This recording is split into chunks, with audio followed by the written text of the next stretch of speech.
আসসালামু আলাইকুম। যখন আমার বয়স 16 বছর, আমি বিদেশের জন্য লাইন দিচ্ছি। তখনই আমার মা, আমার বাবা, আমাদের গরু ছিল বহুত, একদিন 10-12টা গরু ছিল।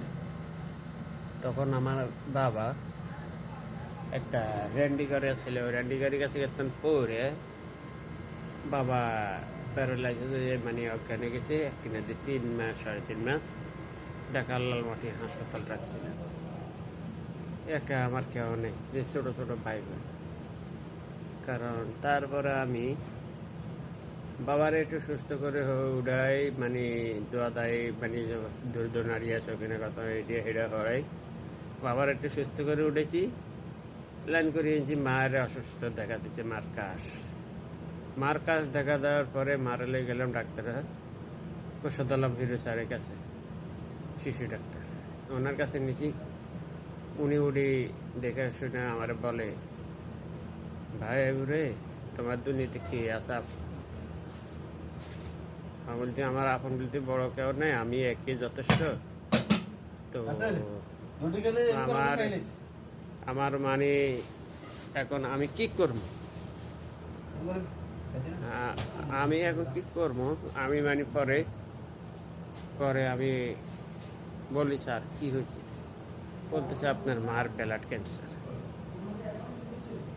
ব্লাড ক্যান্সার শোনার সাথে সাথে আমি দুনিয়াতে নেই। আমার চোখে মুখে না আরে কইতাম না আরে সইতাম। তারপর বাড়িতে কারো কাছে বলিনি। তারপরে আমি চুপ মেরে গেলাম, ডাক্তারের কাছে নিয়েছি। ডাক্তার সাহেব যত পাইপে ওষুধ আছে আমারে দেন, আমার মা ভালো হবে না ইনশাল্লাহ। বলতেছি ইনশাল্লাহ, আপনি টেনশন করেন না, ভালো হইব, সুস্থ হইব, আপনি দেখেন। আমার তো ধারণা আছে মা ক্যান্সারের রোগী বাঁচেন। ভাই আমি সত্যিকারই কথা বলছি যে, কারণ আমি রোজার দিন রোজা রয়েছি, ডিউটিতে এসে ঘুমেছি, ঘুমোতে উঠে এখন এই বলতে দেন হঠাৎ মার স্বপ্ন দেখছি। তারপরে কি বলবো, বলার মতন আমার চোখের সামনে আমি না হারি কোথাও।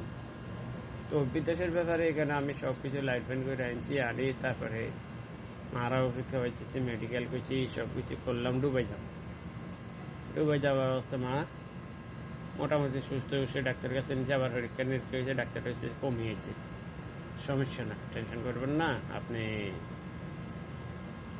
নিশ্চিন্ত থাকতে পারেন। তো স্যার আমি দিয়েছিলাম। দেওয়ার পরে প্রায় আমি সবাইয়ের কাছে বলে আছি আমি বিদেশের টিকিট সব কিছু করছি, সব কিছু রেডি করে লইয়া আমি তারপরে আমার পপু নানা খালা আত্মীয় স্বজন সবার কাছে বলে আছি। সবার কাছে বলে আনার পরে আমি আমাদের একটা বাজার আছে, পালাহাট বাজার, ওই নামের আছে। আমি তখন ওই বাজারে গেছি রাতের বেলা।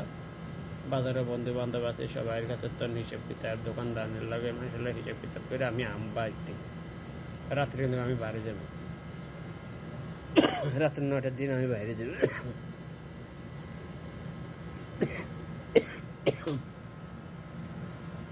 তারপরে আমি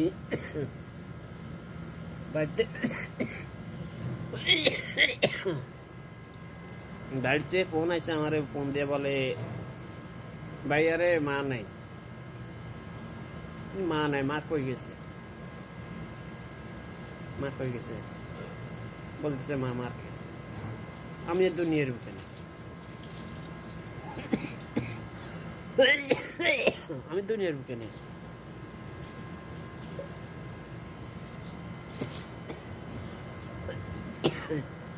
কিন্তু আমি রাত 9টা বাজে বাইরে যাব।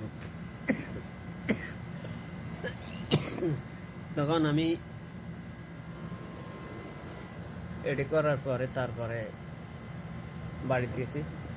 বাড়িতে যাওয়ার আগে ঢাকা ফোন দিচ্ছি, যাতন বিষয় সে বলতেছে পারবে না, এর 50,000 টাকা দিতে হবে। গেছি দেশা ফোন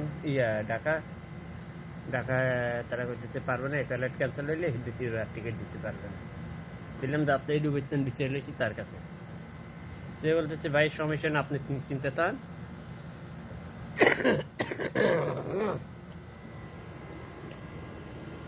কদিন লাগবো মানে রেডি করতে। তো আমি তারা বলছি আমার 7-8 দিন লাগবে। তো না আপনারা 5 দিনের সময় দিলাম, একেবারে অসংখ্য ধন্যবাদ, টাকাটুকু লাগবে। না না কিসের টাকা, একজনের বিপদে একদিন আসতেই পারে। তখন ভাই আমি গেলাম, তারপরে আমি এদিকে রেডি করে তারপরে সব কিছু মিলে দিলে মানুষের টাকা পয়সা দিই, আল্লাহর থেকে খাওয়ান টাউন দিই, জাকর দিই, তারপর আমি বাড়িয়েছি। আজকে এতদিন পরে ছোটো ভাইরা বড় হয়েছে, 5 জন ভাই, 2টা বোন ছিল ছোটো ছোটো, কিন্তু আজ এত কষ্ট করতেছি আমার চিনে না, এত দুঃখ নালতি করতেছি আমার চিনতেছে না। যে ছোটো ভাইরে মা মারা গেছে 3 বছর এরপর ছোটো ভাইরে এখন চোখ গোড়ায় কথা বলে আমারে। আমি কার কাছে বসবাস করবো, কই যাবো, কার কাছে দেখা করবো? দয়া করে আপনারা বলে দিয়ে লাইক কমেন্ট শেয়ার করে দিয়ে। ভাই আমি এখনো কিছু করতে পারি না, দুবাই করছি 7 বছর, সৌদি আরব 2 বছর করতেছি, 2 বছর শেষ, 2 বছর 1 মাস, এখনো একটা ঘর দিতে পারিনি। বাকি কথা বলবো আর আরেকটা বয়সের কিন্তু আপনারা শুনবেন, তবে দয়া করে লাইক কমেন্ট শেয়ার করে দিবেন। আসসালামু আলাইকুম।